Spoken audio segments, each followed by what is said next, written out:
This early morning, let's unveil the hidden dangers of an academic approach to meditation. It has been said that Einstein quipped at one point, "Any educated idiot can make things more complicated, more difficult, and more violent. But it takes a lot of courage and a little bit of genius to move in the opposite direction." In courtroom procedural dramas, we often hear the phrase, "the fruit of a poisoned tree." So my understanding, and correct me if I'm wrong in the description area below the video, in the comment area, that if evidence is gained from illegal sources or not legal sources, then it's inadmissible. No matter how pretty a fruit may appear, if it's from a poisonous tree, one would be a fool to consume it. But what has that to do with meditation? There are many meanings of yin and yang. There are metaphysical applications, there are medical applications, there are botanical applications, and the like. But there's also a philosophical application, and we see that in the granddaddy of all philosophical, Taoist philosophical texts, Lao Tzu's Tao Te Ching. Read it a handful of times, and you'll see patterns. You'll notice that fearful yang creates a disposition that is fearful, that is rigid, fearful, controlling, elitist, cryptic, competitive, and cruel. And that loving yin can help us to be flexible, loving, laid back, egalitarian, lucid, cooperative, and kind. That's a lot of information. Let's narrow it down. Fearful yang promotes being rigid and controlling. Loving yin promotes being flexible and laid back. Can you see where I'm going with this? The Buddha promised an easy path. When we read the Satipatthana Sutta, when we come to the final section, the Buddha promises that full enlightenment can be achieved by practicing his teachings in as little as 7 years, or 7 quarters, or 7 months, or 7 fortnights, or 7 weeks, or even 7 days. Now, come on, you can't earn a PhD in 7 days. To paraphrase Scotty from Star Trek, the original series, "I can't do it, Captain. I just can't do it." So, if that's the case, if enlightenment is possible within 7 days, but a PhD is not possible in 7 days, then one must assume or conclude, or at least suspect, that a hyper-intellectual academic approach is antithetical to the Buddha's intention.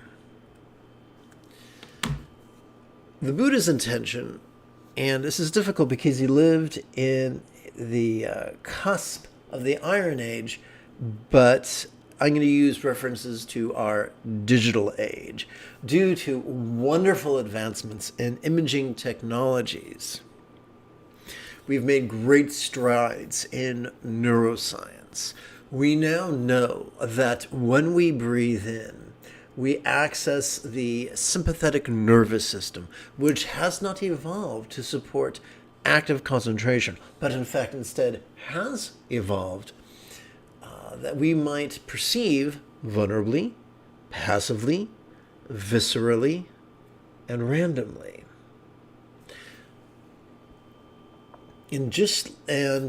As such, we could perceive all manner of things.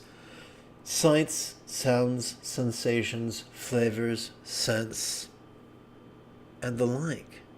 Such mental phenomena as emotions, intentions, thoughts, memories, and imaginings. Now, What are we to do with these things that we perceive? Every time we exhale, we access our parasympathetic nervous system, which has evolved to physically relax and mentally release. This is the Buddha's deal. When we take this approach to whatever comes up, whether it is circumstantial or physical or interpersonal or mental, when seen through the lens of the 7 enlightenment factors, paves the path of enlightenment. Quick and easy and liberating. So if someone tells you it has to take a long time and it's arduous, remind them of what the Buddha taught. One moment, I must adjust my climate as best I can.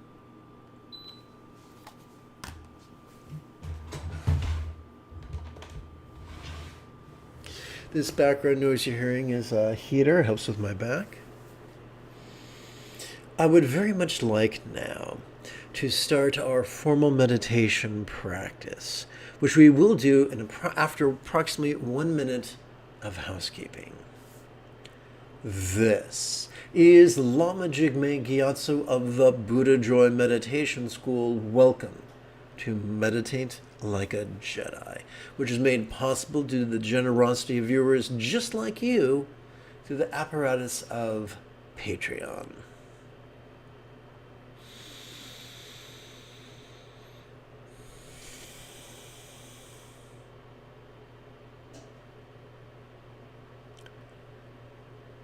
Yes.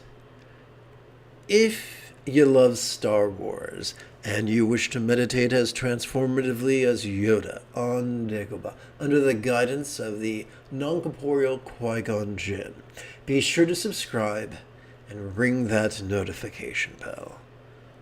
Good news. If at any point during this early morning's live stream you have a specific question about Buddhist meditation, Buddhist philosophy, or how to apply them to your life, simply type your question in great detail in the chat window, either to the right of the screen or below the screen, depending upon whether you're using a laptop or a smartphone. And now, as promised, let's turn to our formal practice. The fourth noble truth introduces us to the Buddha's Eightfold Path.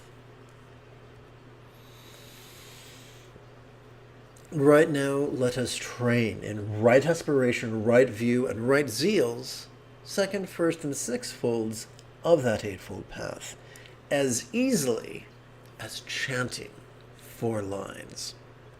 Together. May I liberate all beings from the tyranny of hating, craving, and clinging by relying on the Buddha's example, instructions, and students.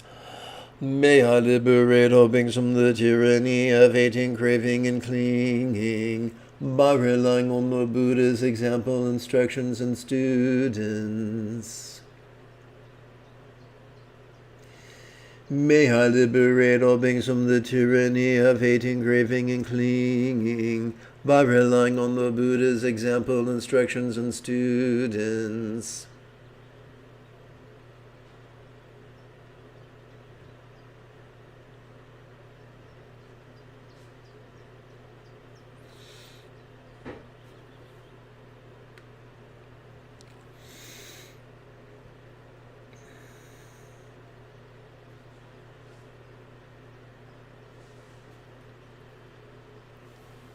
I'm not sure if that's beneficial or a hindrance. It looks pretty tough to read over here. Sorry guys, I'll do my best to fix that.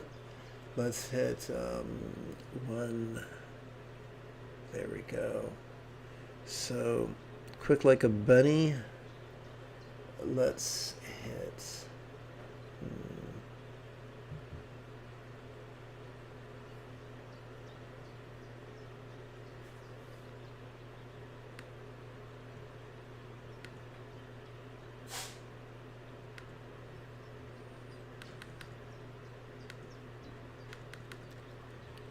Thank you for your patience. Now, what follows is my latest adaptation of the Buddha's most popular meditation manuals, or perhaps I should say a meditation manual attributed to the Buddha. Its title in the ancient language of Pali is Anapanasati Sutta, or Discourse of Mindfulness with Breathing. It contains 12 meditations and 4 contemplations for a total of 16 exercises, which divides evenly into 4 sets of 4. We begin with Kayasati's only set of 4 preliminary meditations that center our bodies. Look at that kitty cat in the lap of the Buddha. I'd say that kitty cat's pretty centered. He's pretty mellow. Let me know what your favorite pet is in the description area below the video. I'm sorry, in the comment area below the video. We begin with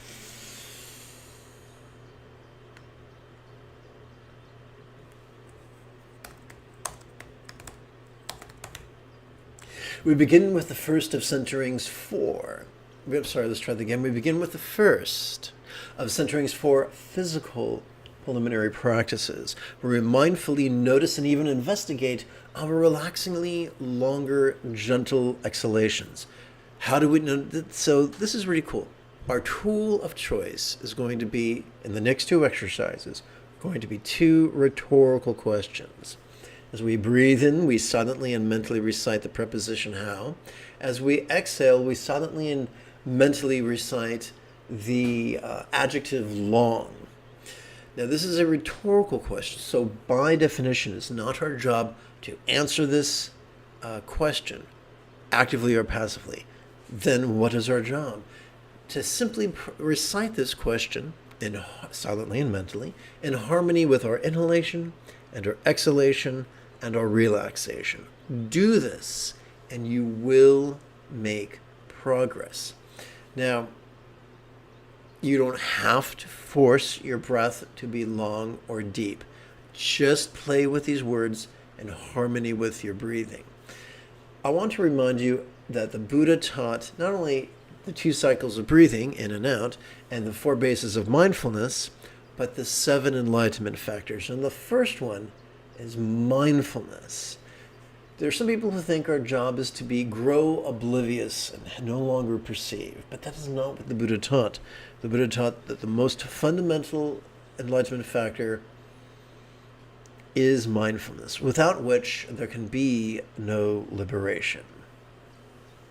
So, let us sit in an empowered manner and practice this exercise. I'm going to do so for 2 sets of 16 rounds. You'll probably do less, just because I breathe faster because I'm doing all this talking.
We come to the second of centerings for physical preliminary practices where we mindfully notice and even investigate the coalescence of our invigoratingly sharper inhalations. Silently and mentally, we recite the rhetorical question, how short?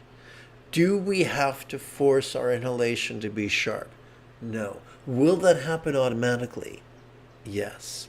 Is this overt or subtle? Typically it's subtle. Is there an effect of doing this? Yes. We can find it to be terribly invigorating. And invigoration, or energy, is the third enlightenment factor. So let's play with this exercise right now. By the way, I remember when I first learned of, cryptically was introduced to the 7 enlightenment factors multiple decades ago. I was like, man, I'm already disabled. I'm already lethargic. And now I'm being told I got to be energetic. How do I do that? And here's the irony. By practicing the 16 exercises introduced or inferred in Anapanasati Sutta, we inadvertently develop that energy.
As we practice these exercises and recite them silently and mentally, sometimes within the theater of our mind, these utterances will be in the foreground, and in the background we could experience the perception of sights, sounds, sensations, flavors, scents, and the like, including emotions, intentions, thoughts, memories, and imaginings. Other times, those things that we notice will be in the foreground, and these words that we silently and mentally recite will be in the background. That is not a failure. That's just the way our mind works. And ironically, when we allow this to happen, it accelerates our spiritual growth, helping us to process all the things in our mind.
We come to the third of centerings for physical preliminary practices, where we mindfully notice and even investigate our bodies. As silently and mentally we recite the following as we breathe in for the first time in this set of exercises.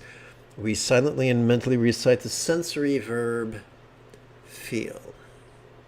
And as we exhale, we silently and mentally recite the noun form, which functions as a synonym of body. Now, you'll notice that in addition to the painting of a Jedi meditating, we'll see various permutations of tantric lovemaking. This is to remind us that this exercise, once you've memorized it, is very useful the next time you engage in tantric sex. Tantric sex is not, the purpose of tantric sex is not to flee orgasm or chase orgasm, but from the point of view of the Buddha, to simply profit from our cravings, to harness our cravings to actually fuel our wisdom and peace. But now, as we practice fully clothed and in solitude, let us play with this exercise.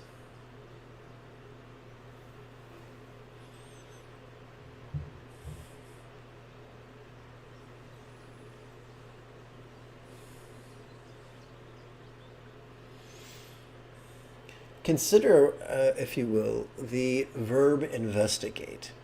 Investigation is the second of 7 enlightenment factors.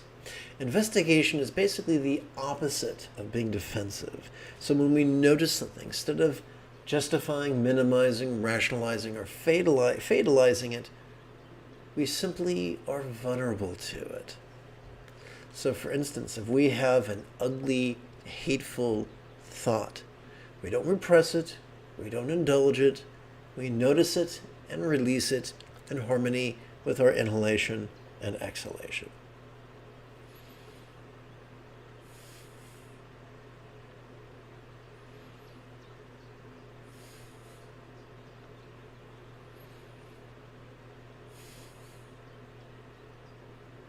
The more we meditate, the more our extrasensory perception grows.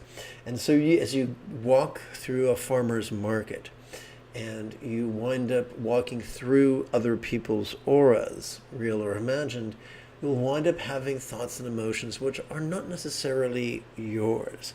And despite some of the practices of the mystery school, our job isn't to ask, is this thought mine? Our job is simply to notice as we breathe in and release as we breathe out.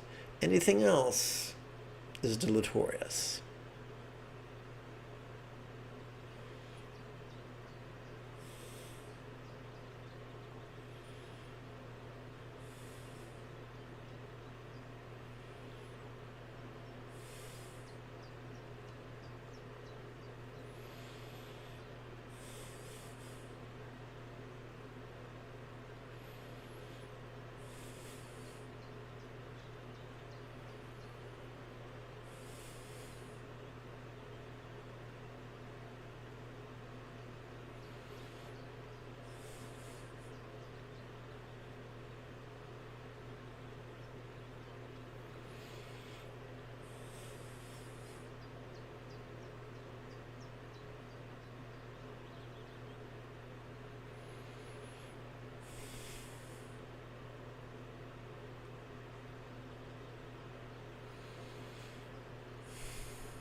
We come now to the fourth of Centering's 4 physical preliminary practices, where we allow our bodies to tranquilly relax.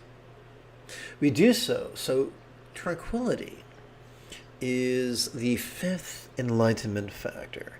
The cool thing is we do not have to force it. Due to the nature of neuroscience has revealed that every time we exhale, whether we mean to or not, we access our parasympathetic nervous system, which is already wired for mental release and physical relaxation. So all we're doing is getting out of our own way. How do we do this? By silently and mentally reciting the noun form as we breathe in, and by silently and mentally reciting the verb calm as we breathe out. This is not an affirmation. Our job is not to visualize, our job is not to believe, our job is not to emote. Our job is simply to harmonize our will, harmonize our intention, harmonize our volition with the programming of our parasympathetic nervous system. By the way, if you've just joined us this morning, welcome. When you have a specific question about Buddhist meditation, Buddhist philosophy, or how to apply them, simply type your question in great detail in the chat window, either on the right-hand side of the screen or below the image, depending upon which device you're using.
We continue with Vedanasati, set of 4 jhana meditations that center our feelings. We begin with the first of 4 feeling-oriented centering practices, where we savor the first jhana's blissful joy. That, one moment.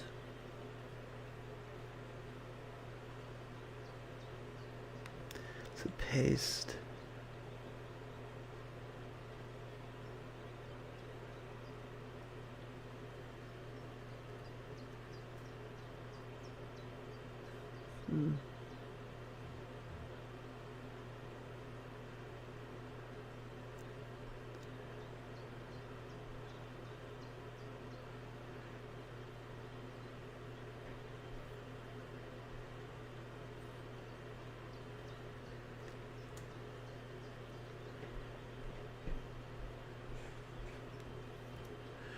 Thank you for your patience.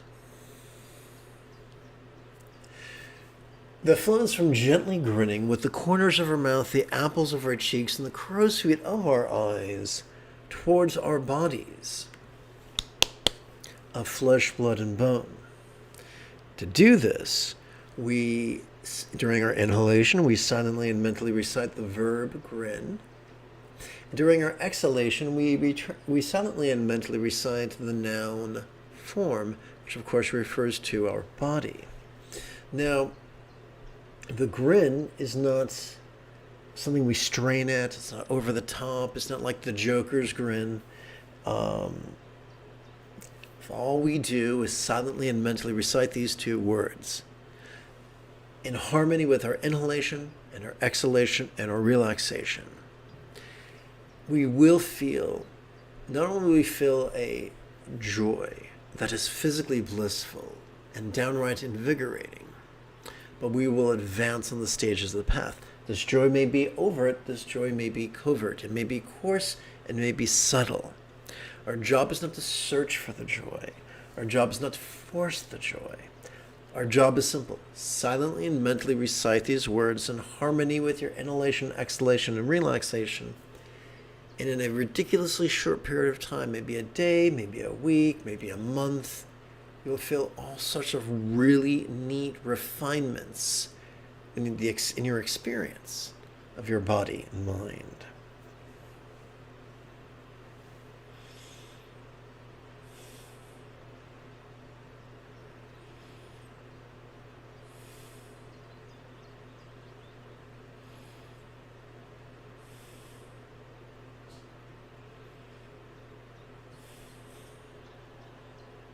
Some people call this psychic cappuccino.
We come to the second of 4 feeling-oriented centering practices where we savor the second jhana's peaceful joy that flows from gently grinning once again with the corners of our mouth, the apples of our cheeks, and the crow's feet of our eyes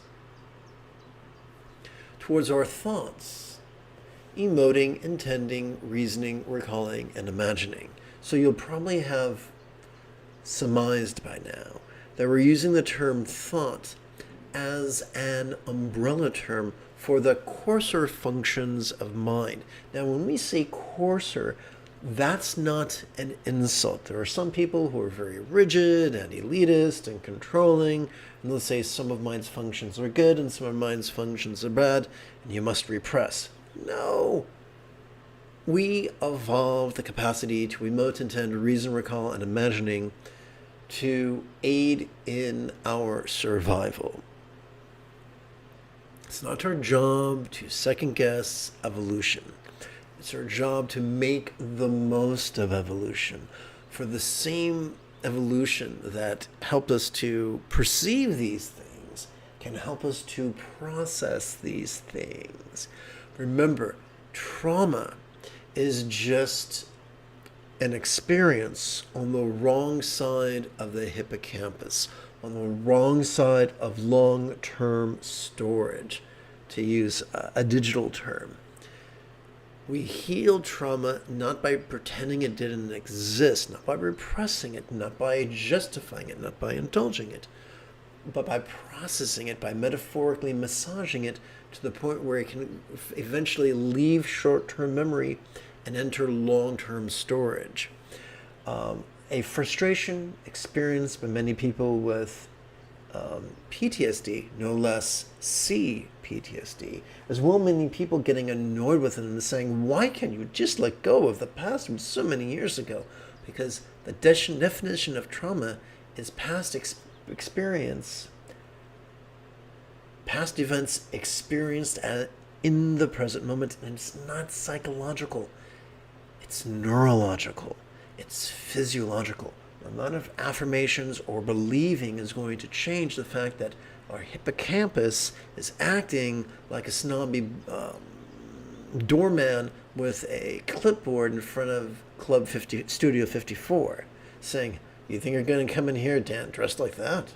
So, and yes, in my fantasy, the doorman has a Jewish accent.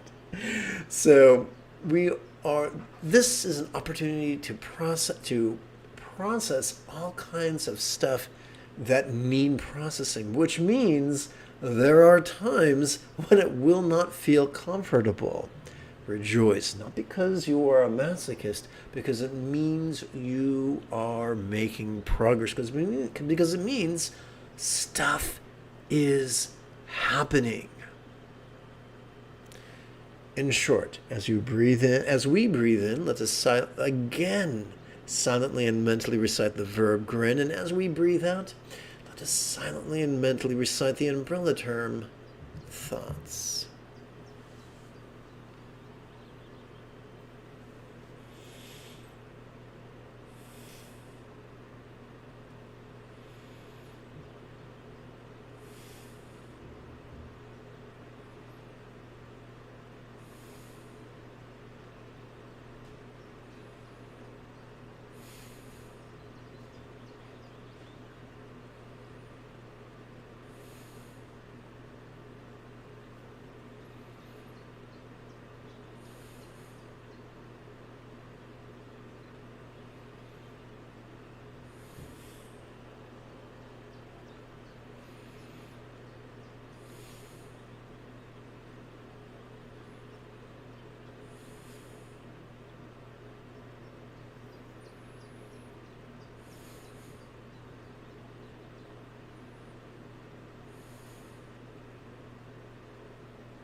Now we come to the third of four feeling-oriented centering practices where we savor the third jhana's contentment.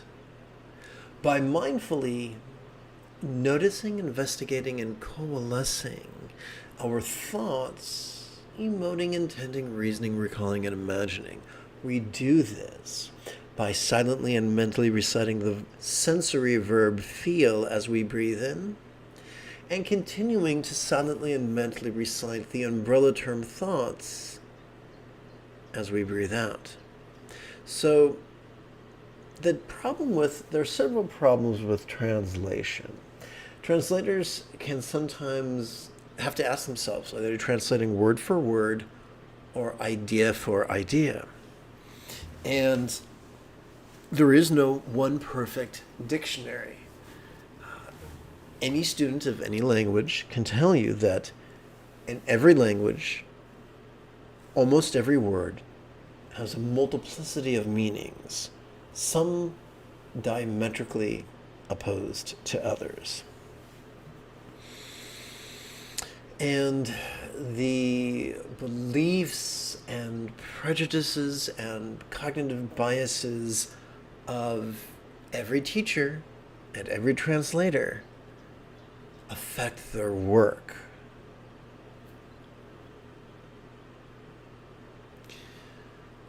Which begs the question, how are we to know which translations are the most accurate? Which is very similar to the question, how are we to know which teachers are the ones we should rely on? The answer is the same. Just as the British used to say that the proof of the pudding is in the tasting, and just as we test a teacher by receiving the technique and then following those instructions once every 12 hours for about 5 minutes for 7 consecutive days, and then we notice the results. And if those results are favorable, we continue with that teacher. And if the results are unfavorable, we find a different teacher. Similarly, in working with a translation, if that translation strengthens our peace and wisdom and joy and love, then it's a beneficial translation for us. If it undermines our peace, joy, love, and wisdom, if it makes us cranky and superstitious, then it's not doing anybody any favors. I've said all that to say this. The sixth enlightenment factor is translated in many ways. A common translation is concentration. An uncommon translation is coalescence. Whenever we breathe in, oxygen coalesces in our brain, in our lungs. That's an effortless process, thanks to the automatic pilot and the medulla oblongata region of our brainstem.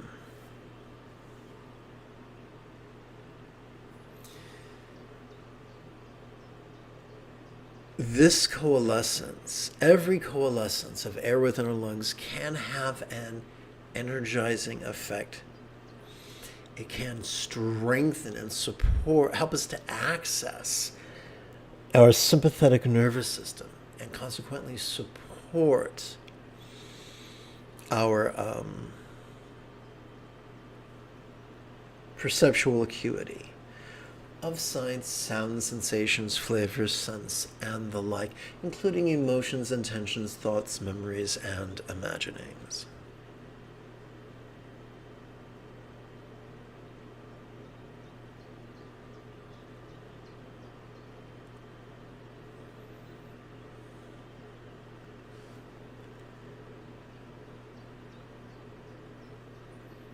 Excuse me, that was a boo-boo. Please bear with me.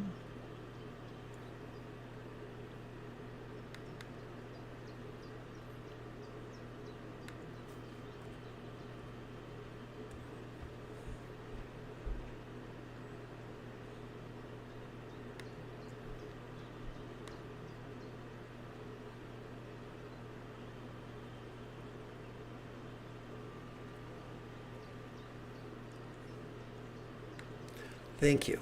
So as we breathe in, let us silently and mentally recite the sensory verb feel.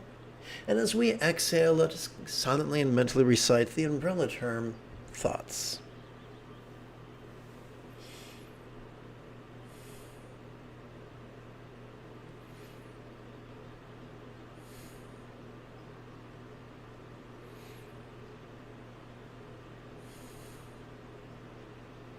This requires great courage. Often we spend a lot of our life and a lot of our energy trying to hide and repress and justify and minimize and rationalize our emotions, intentions, thoughts, recollections, and imaginings. But to be vulnerable before them, to stand naked before them, metaphorically speaking, that requires great strength.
We come to the fourth of four feeling-oriented centering practices where we savor the fourth jhana's neutrality by allowing our thoughts, emoting, intending, reasoning, recalling, and imagining to tranquilly relax.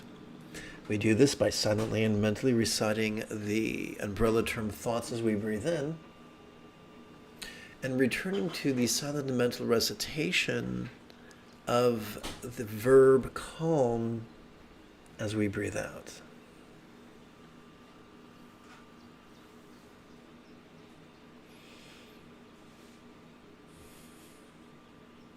This doesn't mean we repress what's going on. It means that we are allowing our parasympathetic nervous system to relax as we exhale, just as it has already evolved to do.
So if, as you sit in meditation, you feel the emotion of aversion, that's something that you can release into as you relax during your exhalation.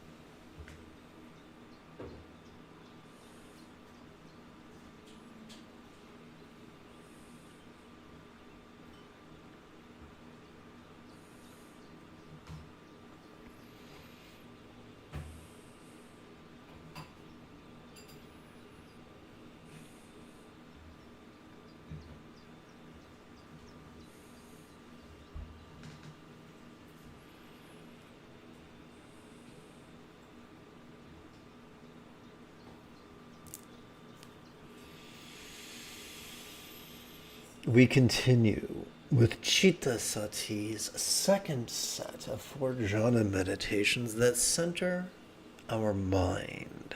So we went from centering our bodies to centering our feelings to centering our mind. We begin with the first of 4 mind-oriented centering practices where we savor the 5th jhana sphere of infinite spaciousness. By mindfully noticing, investigating, and coalescing our mind's ability to see, hear, feel, taste, smell, and the like. And just like before, we were using one noun as an umbrella term for others. This is what some people would describe as an expedient means, for it's more skillful to work with monosyllabic words than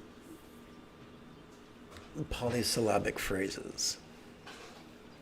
We do this by silently and mentally reciting the sensory verb feel as we breathe in, and silently and mentally reciting the umbrella term mind as we breathe out.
We continue with the second of 4 mind-oriented centering practices, where we savor the 6th jhana sphere of infinite awareness, which we generate by allowing our mind to gladden, as towards it we gently smile once again from the corners of our mouth, the apples of our cheeks, and the crow's feet of our eyes.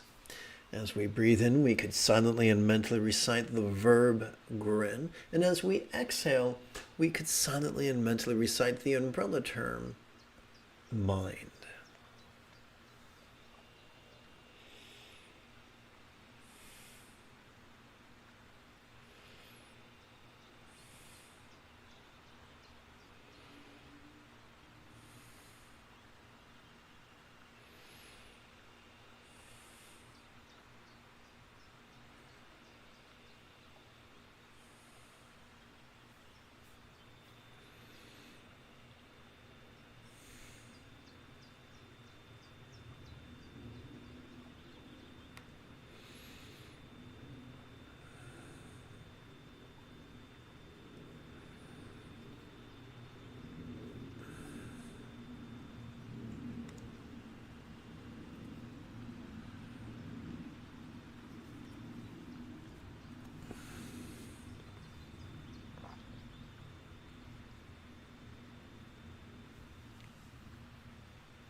We come to the third of 4 mind-oriented centering practices, where we savor the 7th jhana's sphere of non-graspability, as we allow our minds seeing, hearing, feeling, tasting, smelling, and the like to tranquilly relax in the most sustainable way. We do this by silently and mentally reciting the umbrella term mind as we breathe in, and silently and mentally reciting the verb calm as we breathe out.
We come to the fourth of four mind-oriented centering practices where we savor the eighth jhana sphere of acquiescent non-labeling by experiencing the liberating equanimity of our controlling tendencies to push and pull. This is what equanimity means, the balance point between all extremes.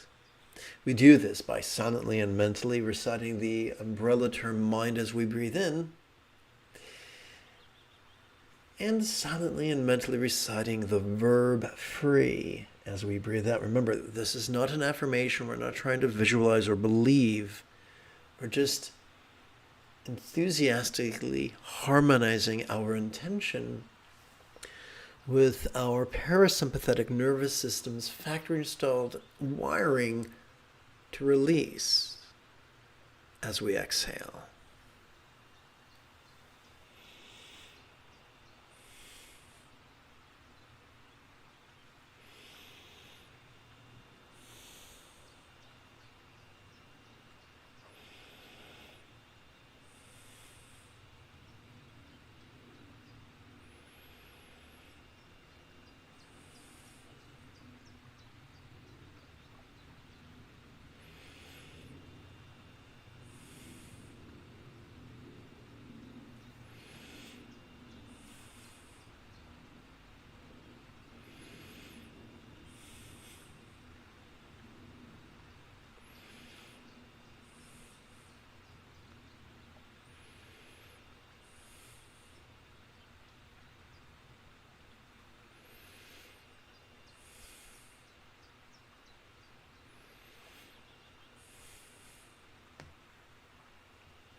Allow me to remind you that teachers who are elitist will always find new and creative ways to make the path as difficult as possible and as long as possible, while teachers who are egalitarian will always look for ways to make the path as short and easy as possible. We end with Dhammasati, or Anika Vipassana's set of 4 impermanence contemplations to help us circumstantially let go. We begin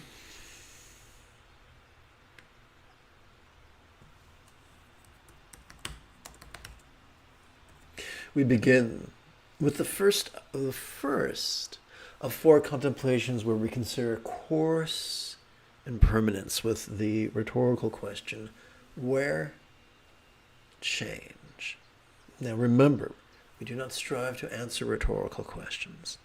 We content ourselves to silently and mentally recite the word where as we breathe in, and to silently and mentally recite the word change as we breathe out. We do this in harmony with our inhalation and our exhalation and our relaxation. Stand back and just watch the falling domino-like series of changes that begin to take place within our mind.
We come to the second of four contemplations where we consider subtle impermanence. As silently and mentally we recite the words where, fade.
We come to the third of 4 contemplations where we consider very subtle impermanence. As silently and mentally we recite, where? Cease.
We come to the fourth of 4 contemplations where we consider relinquishing, surrendering, and letting go.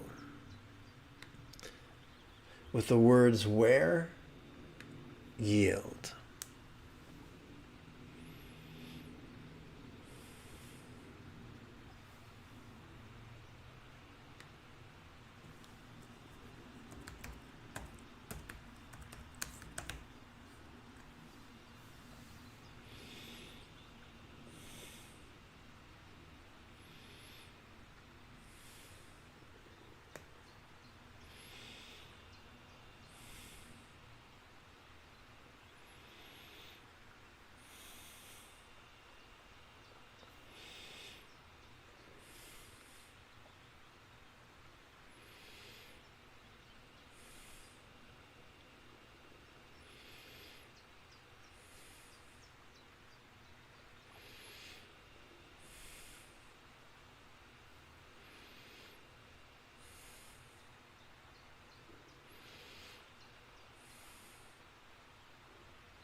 Let us conclude with a very concise act of metta or loving kindness meditation.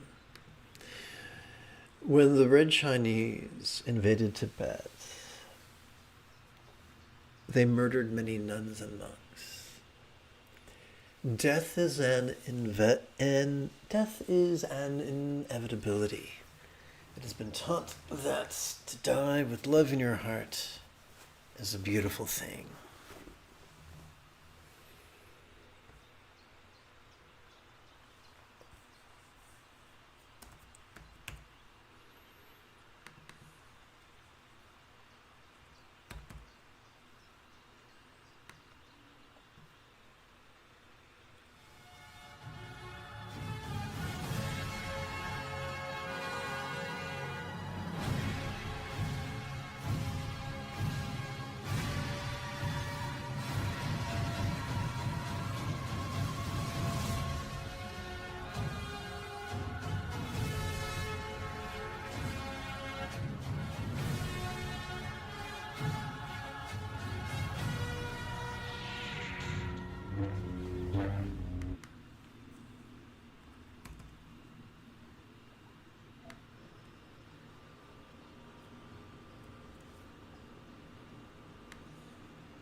Boon here refers to circumstantial good fortune and safety for all beings everywhere, regardless what language they speak and who they vote for.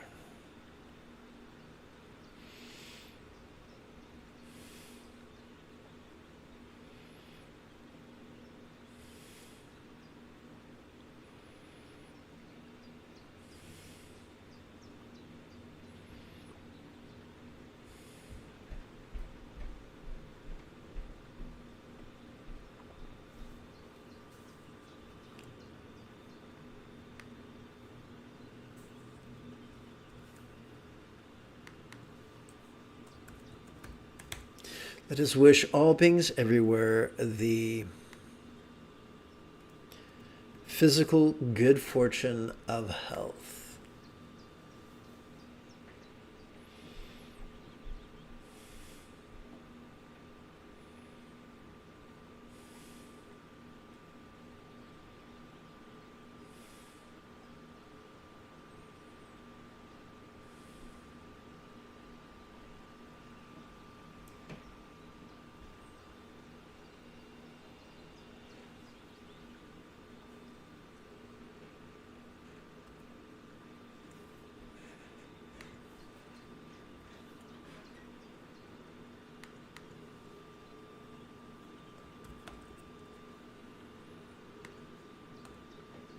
Let us wish all beings everywhere the interpersonal good fortune of love.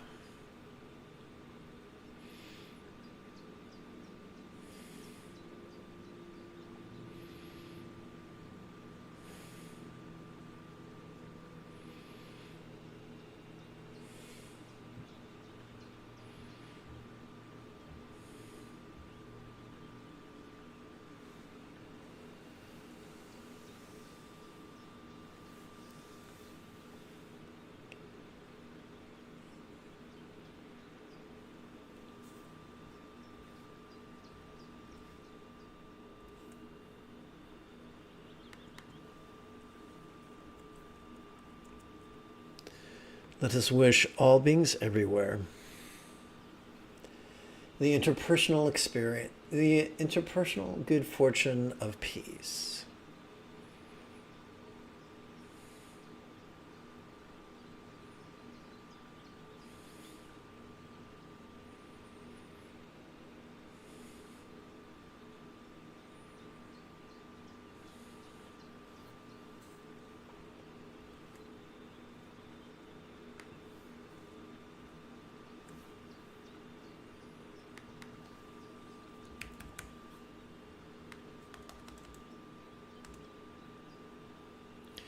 Let us lovingly wish all beings everywhere the mental good fortune of joy.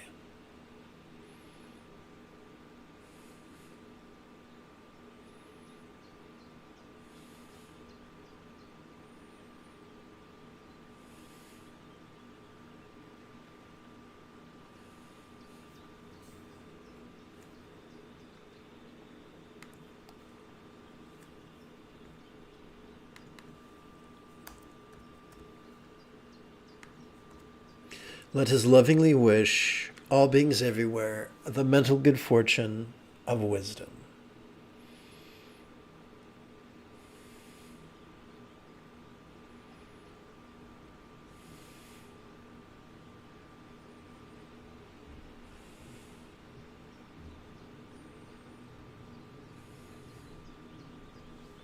Let us conclude this morning's practice with chanting.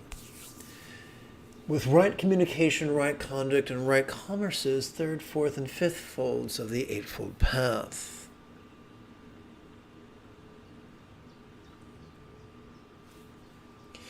May all beings practice of kind communication, conduct, and calmness flow spontaneous and uncontrived. Let us conclude now with right view and right intentions, first and second folds of the Eightfold Path. May everyone be free from misery, may everyone be happy. May no one be separated from the happiness. May everyone have balance from the tyranny of hating, craving, and clinging, freed.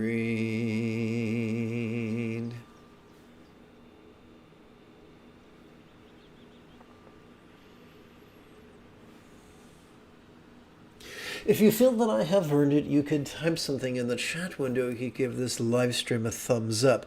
You could share it with a friend. You could even help support this channel on Patreon. In approximately 2 1/3 hours, I would very much like to return to lead today's mid-morning lesson and meditation. Until then, may you and yours be happy and healthy. And if you are as geeky as me, this is the way.